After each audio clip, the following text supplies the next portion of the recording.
Hisense, TCL, వియూ ఇలా చాలా brands నుంచి చాలా టీవీస్ ఉన్నా కూడా కొంతమంది బ్రాండెడ్ టీవీ కొంటా అంటారు. అలాంటి వాళ్ళ కోసం తక్కువ బడ్జెట్లో సామ్సంగ్ ఈ వివిడ్ ప్రో సిరీస్ని లాంచ్ చేసింది. కొంచెం బడ్జెట్లో బ్రాండెడ్ 4K టీవీ అని చెప్పొచ్చు. ఈ టీవీని నేను ఒక 2 వీక్స్ నుంచి యూజ్ చేస్తున్నాను. ఈరోజు వీడియోలో నా కంప్లీట్ ఎక్స్పీరియన్స్ మీతో షేర్ చేసుకుంటాను. దీంట్లో ఉన్న ప్లస్లు మైనస్లు, అసలు 2025లో ఈ టీవీని కొనొచ్చా లేదా అని చూద్దాము. సో వీడియోని ఎండ్ వరకు చూడండి. హాయ్ ఫ్రెండ్స్, నేను మీ Sai Kiran. Welcome to Telugu tech TV. Friends, ఈ టీవీ మనకు ఆల్మోస్ట్ అన్ని సైజెస్లో అయితే ఉంది. 43, 50, 55, 65, ఈవెన్ 75 ఇంచ్ సైజెస్లో కూడా ఉంది. బట్ నేను కొన్ని రివ్యూ చేసేది మాత్రం 43 ఇంచ్ సైజే. సో మీరు ఏ సైజ్ టీవీ కొన్నా కూడా ఈ రివ్యూ అనేది మీకు హెల్ప్ అయితే అవుతుంది. ఫస్ట్ మనం బాక్స్లో చూసుకుంటే ఒక పేర్ ఆఫ్ టీవీ స్టాండ్స్ అయితే ఉన్నాయి. మనకు నార్మల్ టీవీస్కి స్క్రూస్ పెట్టి ఇన్సర్ట్ చేస్తాం కదా, దీనికి అట్లనైతే కాదు. మనం స్టాండ్స్ని బ్యాక్ సైడ్ పెట్టి మీదకి పుష్ చేస్తే చాలు మనకు స్టాండ్స్ అనేవి ఫిక్స్ అయిపోతాయి. అండ్ 2 సైజెస్లో మనం హైట్ని అయితే అడ్జస్ట్ చేసుకోవచ్చు. నాకు టీవీ స్టాండ్స్ అయితే కొంచెం డిఫరెంట్గా అనిపించినాయి. ఇంకా బాక్స్లో చూసుకుంటే ఒక power card, 90° antenna pin, user manuals and warranty card అయితే ఇచ్చారు. నెక్స్ట్ మనకు ఒక సోలార్ రిమోట్ అయితే ఉంది. దీంట్లో మనకు బ్యాటరీస్ వేయాల్సిన పని అయితే ఉండదు. రూమ్లో మనకు లైట్ ఉంటుంది కదా, ఆ లైట్తోనే ఇది ఛార్జ్ అయితే అవుతుంది. అండ్ టైప్ సి పోర్ట్ కూడా ఇచ్చారు. టైప్ సి ఛార్జర్తో కూడా దీన్ని ఛార్జ్ అయితే చేయొచ్చు. రిమోట్ మాత్రం చాలా స్లిమ్ అండ్ స్లీక్ ఉంది. అసలు వెయిట్ లెస్. అసలు మీరు ఇక్కడ చూడొచ్చు, కీస్ కూడా చాలా తక్కువ ఉన్నాయి. ఏవి కావాలో అవే ఉన్నాయి. నాకైతే రిమోట్ చాలా అంటే చాలా బాగా అనిపించింది. అండ్ ఇందులో మనకు 2 అసిస్టెంట్స్ అయితే ఉంటాయి. ఒకటి బిక్స్బీ సామ్సంగ్ వాళ్ళది, అండ్ ఇంకొకటి అలెక్సా. రెండిట్లో మనం ఏదన్నా డిఫాల్ట్గా సెట్ చేసుకొని యూజ్ అయితే చేయొచ్చు. ఒకసారి చూడండి మనకు అసిస్టెంట్ ఎట్లా వర్క్ అవుతుందో. Alexa, open YouTube. Getting YouTube from Samsung.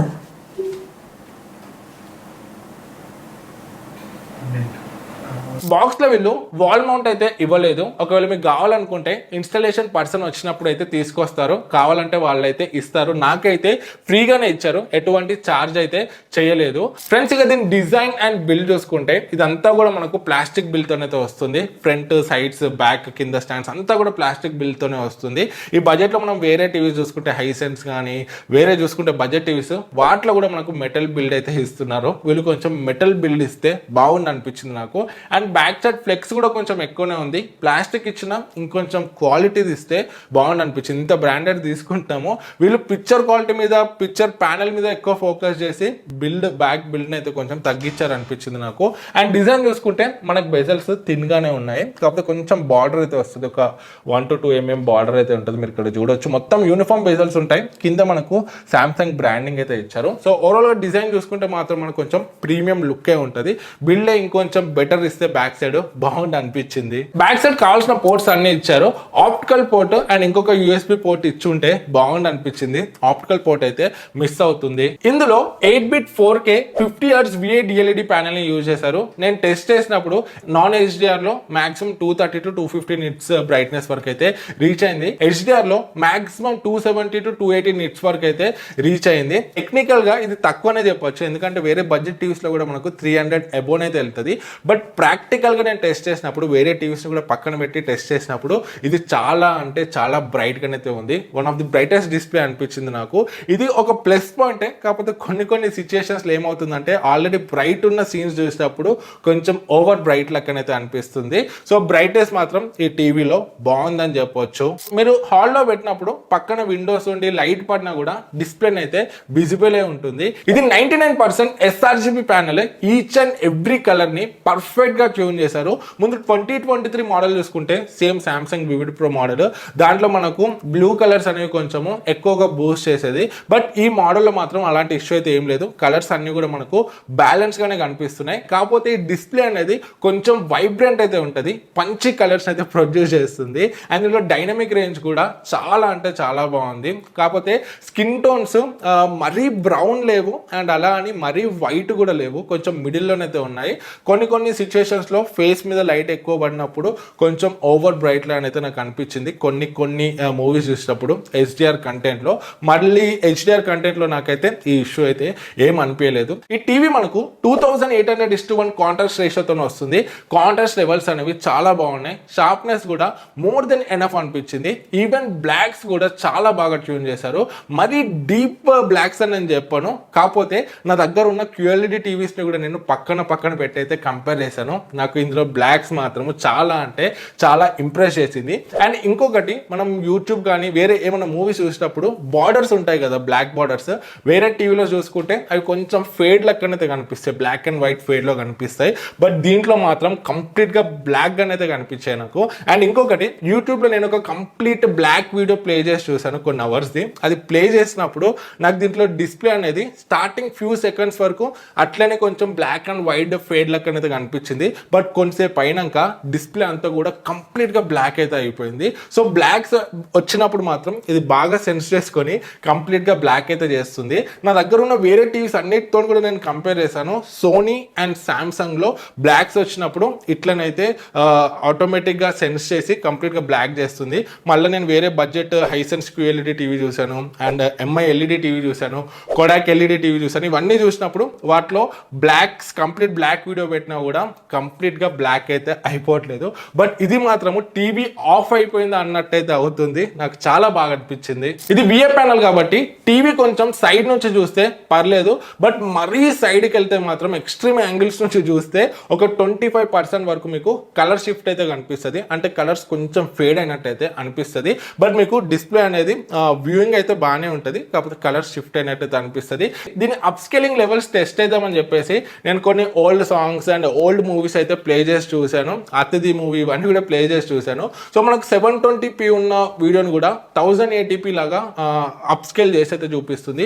Upscaling కూడా దీంట్లో చాలా బాగుంది. పాత మూవీస్ కూడా మంచి క్వాలిటీగానైతే చేసి చూపిస్తుంది. ఇది మనకు HDR10, HDR10+ అండ్ HLG కూడా సపోర్ట్ చేస్తుంది. ఈ టీవీలో Netflix, prime and Disney+ Hotstar లో మాక్సిమం 4K HDR లో మూవీస్ అయితే చూడొచ్చు. OTTలో మనం మూవీస్ చూస్తుంటే ఎక్స్పీరియన్స్ చాలా బాగుంది. HDR మోడ్ లో మూవీస్ చూస్తున్నప్పుడు కలర్స్, కాంట్రాస్ట్, ఎవ్రీథింగ్ చాలా బాగా అనిపించింది. మనకి డీటెయిల్స్ అండ్ డైనమిక్ రేంజ్ కూడా బాగుంది. అండ్ స్కిన్ టోన్స్ కూడా ఏదైతే HDR కంటెంట్ లో కొంచెం బ్రైట్ చేసి చూపిస్తుండేనో దీంట్లోనైతే నాకు అలానైతే ఏమనిపించలేదు. స్కిన్ టోన్స్ కూడా మనకి దీంట్లో ప్రాపర్ గానైతే ఉన్నాయి. బట్ ఇందులో మనకు డాల్బీ విజన్ సపోర్ట్ అయితే లేదు. మనకి బడ్జెట్ లో వచ్చే మాక్సిమం టీవీస్ లో మనకు డాల్బీ విజన్ సపోర్ట్ అయితే ఉంటుంది. ఇది ఒక్కటి నాకు మైనస్ అయితే అనిపించింది. ఇందులో ALLM ఫ్యూచర్ కూడా ఇచ్చారు. సో దట్ ప్లే స్టేషన్ లాంటి గేమింగ్ కన్సోల్స్ కనెక్ట్ చేసి మనం గేమ్స్ ఆడేటప్పుడు ఇన్పుట్ ల్యాగ్ తగ్గిపోతుంది. ఈ ALLM ఆప్షన్ అనేది మనకు ఆన్ చేసుకోవడానికి అయితే ఉండదు. మనం ఏమైనా గేమింగ్ కన్సోల్స్ పెట్టి గేమ్స్ ఆడేటప్పుడు ఆటోమేటిక్ గా ఆన్ అయితే అవుతుంది.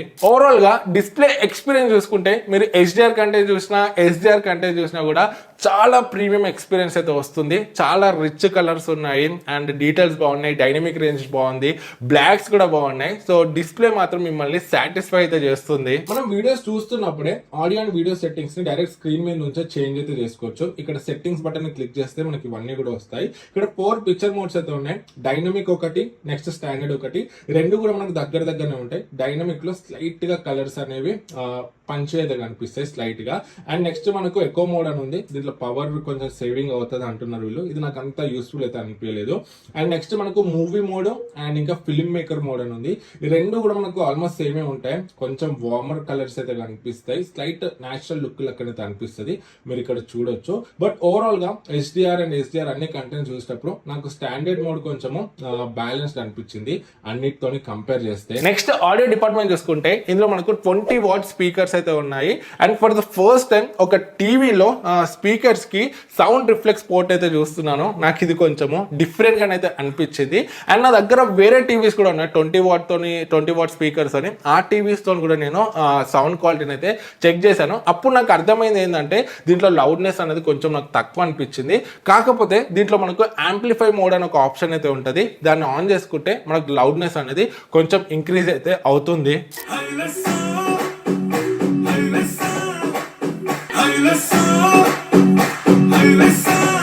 ఈ టీవీ నేను most of the times full volume లోనే టెస్ట్ చేశాను. ఈవెన్ 100% వాల్యూమ్ లో కూడా డిస్ట్రాక్షన్ అయితే నేను నోటీస్ చేయలేదు. ఆడియో క్వాలిటీ అనేది చాలా బాగుంది. ఆడేవాడు నా వల్ల కాదు ఈ 10 లక్షలు 25 లక్షలు సెట్ నివాసులకు mind block mind block mind block mind block నీచుంది నా ప్రాణం. మనకు వోకల్స్ కానీ ఇన్స్ట్రుమెంటల్స్ కానీ ట్రెబుల్స్ కానీ ఎవ్రీథింగ్ చాలా చక్కగా బ్యాలెన్స్ చేశారు. కాకపోతే దీంట్లో బేస్ అయితే లేదు. అసలు నార్మల్గా టీవీస్లో మనకు బేసే చాలా తక్కువ ఉంటుంది, బట్ దీంట్లో ఆ తక్కువ బేస్ కూడా లేదు. సో బేస్ మాత్రం 0 అని అయితే చెప్పొచ్చు. మీకు కొంచెం బేస్ ఎక్కువ కావాలన్నా లేదా మంచి ఆడియో క్వాలిటీ కావాలన్నా మీరు ఒక సౌండ్ బార్ని కూడా దీన్ని కనెక్ట్ అయితే చేసుకోవచ్చు. నా దగ్గర ఉన్న JBL sound bar, Samsung sound bar and ఇంకా ట్రిబ్యూట్ LG ఇవన్నీ కూడా కనెక్ట్ చేసి నేను టెస్ట్ చేశాను. కనెక్టివిటీ పరంగా ఎటువంటి ఇష్యూస్ అయితే లేవు. అండ్ సౌండ్ క్వాలిటీ కూడా మనకు సౌండ్ బార్ త్రూ పెట్టినప్పుడు బాగానే వస్తుంది. అండ్ దీనికి సెట్ అయ్యే బెస్ట్ సౌండ్ బార్ లింక్స్ అని కూడా కింద డిస్క్రిప్షన్ లో ఇస్తాను. కొనే ప్లాన్ ఉంటే అక్కడ నుండి చెక్ చేయొచ్చు. అండ్ ఆడియో డిపార్ట్మెంట్ లో 2 ఎక్స్ట్రా ఫీచర్స్ కూడా ఉన్నాయి. ఒకటి OTS లైట్ అని చెప్పి ఆబ్జెక్ట్ ట్రాకింగ్ సౌండ్. మనకు ఆబ్జెక్ట్స్ మూవ్ అవుతాయి కదా, దాంతో పాటు సౌండ్ కూడా మూవ్ అవుతుంది అని వీళ్ళు చెప్తున్నారు. బట్ రియల్ టైమ్ లో నాకు అంత డిఫరెన్స్ అయితే ఏం అనిపించలేదు. నెక్స్ట్ దీంట్లో Q Symphony కూడా ఉంది. అంటే మనకు సామ్సంగ్ లో Q Symphony సౌండ్ బార్స్ ఉంటాయి. అవి ఈ టీవీ కనెక్ట్ చేసినప్పుడు మనకు టీవీ స్పీకర్ అయితే ఆఫ్ అవ్వదు. TV speaker and sound bar రెండు కంబైన్ అయ్యి మనకు మంచి ఆడియో అవుట్పుట్ అయితే ఇస్తుంది. ఇది Q Symphony అంటే. సో ఈ రెండు కూడా ఎక్స్ట్రా ఫీచర్స్ ఉన్నాయి. నెక్స్ట్ హార్డ్వేర్ చూసుకుంటే ఇందులో క్రిస్టల్ 4K ప్రాసెసర్ ని యూజ్ చేశారు. 2GB RAM 8GB స్టోరేజ్ తో వస్తుంది. టీవీ యూజ్ చేసినప్పుడు మనకు బటరీ స్మూత్ ఎక్స్పీరియన్స్ అయితే వస్తుంది. నాకు దీని UI కూడా బాగా అనిపించింది, స్మూత్ గా ఉంది. కాకపోతే మనం యాప్స్ ఓపెన్ చేసినప్పుడు ఓపెన్ అవడానికి కొంచెం టైం అయితే తీసుకుంటుంది. ఇది ఒక్కటైతే నేను అబ్జర్వ్ అయితే చేశాను. అండ్ నార్మల్ గా 4K HDR 60 FPS content play చేస్తున్నప్పుడు కూడా యూట్యూబ్ లో ఇట్లా స్క్రోల్ చేసి టెస్ట్ చేశాను. అండ్ నెట్ఫ్లిక్స్ లో 4K వీడియోస్ ప్లే చేశాను, అంటే HDR వీడియోస్ అవన్నీ కూడా ప్లే చేసి చూసాను. డిఫరెంట్ ప్లాట్ఫామ్స్ లో HDR కంటెంట్ ఇవన్నీ ప్లే చేసి చూసాను. ఎక్కడైనా ల్యాగ్ అవుతుందా చూద్దామని చెప్పేసి నేను పెద్దగా ల్యాగ్స్ అయితే ఏం నోటీస్ చేయలేదు. నెక్స్ట్ సాఫ్ట్వేర్ గురించి మాట్లాడుకుంటే ఈ టీవీ మనకు out of the box latest version Tizen OS తో అయితే వస్తుంది. మాక్సిమం OTT యాప్స్ అయితే మనకు ప్రీ ఇన్స్టాల్ అయ్యి వస్తాయి. ఒకవేళ లేకపోయినా కూడా మనము వీళ్ళ సామ్సంగ్ యాప్ స్టోర్ నుంచి అయితే ఇన్స్టాల్ చేసుకోవచ్చు. మాక్సిమం OTT యాప్ సపోర్ట్ అయితే ఉంది. అండ్ మనకు మాక్సిమం OTTసే కాదు, వేరే యాప్ సపోర్ట్ కూడా ఉంది దీంట్లో. మనకు మాక్సిమం చాలా డెవలపర్స్ అయితే ఈ Tizen OS కూడా యాప్స్ అయితే చేశారు. సో నాకు ఇది కూడా బాగానే అనిపించింది. ఓవరాల్ గా UI యూజ్ చేస్తుంటే ఎక్స్పీరియన్స్ నాకు చాలా స్మూత్ అనిపించింది. అండ్ ఈవెన్ ఈ టీవీకి అప్డేట్స్ కూడా టైం టు టైం అయితే రోల్ అవుట్ చేస్తుంది సామ్సంగ్. నాకు రీసెంట్ గా మొన్న Feb 5th కి ఒక కొత్త అప్డేట్ కూడా వచ్చింది. UI మనకు కొంచెం అలవాటు కావడానికి టైం అయితే పడుతుంది, బట్ వన్స్ అలవాటు అయితే ఈజీనే అనిపిస్తుంది. అండ్ దీని రిమోట్ కూడా చాలా మినిమల్ ఉంది, తక్కువ కీస్ తోని ఈజీగా యూజ్ చేసేటట్టు. ఇందులో మనకు కొన్ని ప్రొడక్టివిటీ ఫీచర్స్ కూడా ఉన్నాయి, like Samsung dex, remote PC లాంటి ఫీచర్స్. అంటే మన దగ్గర సామ్సంగ్ S సిరీస్ ఫోన్ అట్లయితే మనం ఉంటే మనం ఒక PC లెక్కనైతే యూజ్ చేసుకోవచ్చు దీనికి కనెక్ట్ చేసి. అండ్ స్మార్ట్ థింగ్స్ యాప్ ని కూడా ఇది ప్రీ ఇన్స్టాల్ చేసి ఇస్తున్నారు. ఇంట్లో ఉన్న స్మార్ట్ అప్లయన్సెస్ అన్నిటిని కూడా టీవీలోనే మనం చూడొచ్చు, కంట్రోల్ చేసుకోవచ్చు. Remaining Apple air play and dedicated gaming mode కూడా ఇచ్చారు. కనెక్టివిటీ పరంగా ఇందులో Bluetooth 5.2 and dual band wifi support చేస్తుంది. కనెక్టివిటీలో ఎక్కడ కూడా నేనైతే ప్రాబ్లం నోటీస్ చేయలేదు. సిగ్నల్స్ అయితే కూడా బాగానే క్యాప్చర్ చేస్తుంది. ఇందులో మనకు నాక్ సెక్యూరిటీ కూడా ఉంది, మన డేటా అంతా సేఫ్ గా ఉంచడానికి. అండ్ ఇందులో మనకు సామ్సంగ్ టీవీ ప్లస్ కూడా ఉంది. 300+ లైవ్ టీవీ ఛానల్స్ అయితే ఉంటాయి దీంట్లో. మనకు బొమ్మల ఛానల్స్ అవన్నీ కూడా ఉన్నాయి మనకు కిడ్స్ చూడడానికి. కాకపోతే నాకు అంత యూస్ఫుల్ ఛానల్స్ అయితే దీంట్లో ఏం అనిపించలేదు. అండ్ నేను ఫైర్ స్టిక్ ని కూడా పెట్టి టెస్ట్ చేశాను. 4K ఫైర్ టీవీ స్టిక్ ని నెట్ఫ్లిక్స్ లో వీడియోస్ చూసాను, చాలా విధాలుగా టెస్ట్ చేశాను. ఫైర్ స్టిక్ పెట్టినప్పుడు కూడా మనకు ఎటువంటి ఇష్యూస్ అయితే లేవు, బాగానే వర్క్ అవుతుంది. అండ్ నెక్స్ట్ చాలా మందికి సెట్ ఆఫ్ బాక్స్ పెట్టుకునే అలవాటు ఉంటుంది. ఇప్పుడు మాక్సిమం చాలా యాప్స్ అయితే వచ్చేసినాయి, లైవ్ టీవీ ఛానల్స్ వీటన్నిటి కూడా. కాకపోతే మనకు సెట్ ఆఫ్ బాక్స్ లో కొంచెం ప్రైస్ అనేది తక్కువ ఉంటుంది.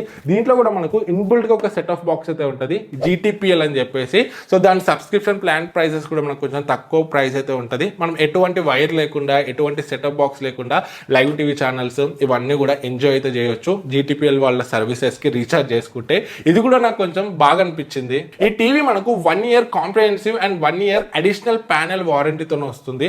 1 year లో టీవీకి ఏమైనా కూడా మనకు సామ్సంగ్ వాళ్ళు వచ్చి టెక్నీషియన్స్ చేసి వెళ్తారు. దాని తర్వాత ఇంకొక 1 year కూడా ప్యానెల్ కి ఏమన్నా అయినా కూడా వాళ్ళు వచ్చి అయితే రిపేర్ అయితే చేసి అయితే వెళ్తారు. ఫ్రెండ్స్, ఫైనల్ గా కంక్లూజన్ కి వస్తే, అఫోర్డబుల్ అఫోర్డబుల్ ప్రైస్లో ఒక మంచి బ్రాండెడ్ 4K టీవీ, అది కూడా ఎక్సలెంట్ పిక్చర్ క్వాలిటీతో కావాలంటే స్టిల్ మీరు దీన్ని 2025లో కూడా కన్సిడర్ చేయొచ్చు. లేదు మాకు ఏ బ్రాండ్ అయినా ఓకే, మాకు కొంచెం తక్కువ ప్రైస్లో కావాలి అంటే మాత్రం దీనికన్నా తక్కువ బడ్జెట్లో మనకు QLED టీవీస్ కూడా వస్తాయి. హైసెన్స్ E6 అని ఉంటుంది అండ్ TCL C6-1B ఉంటుంది.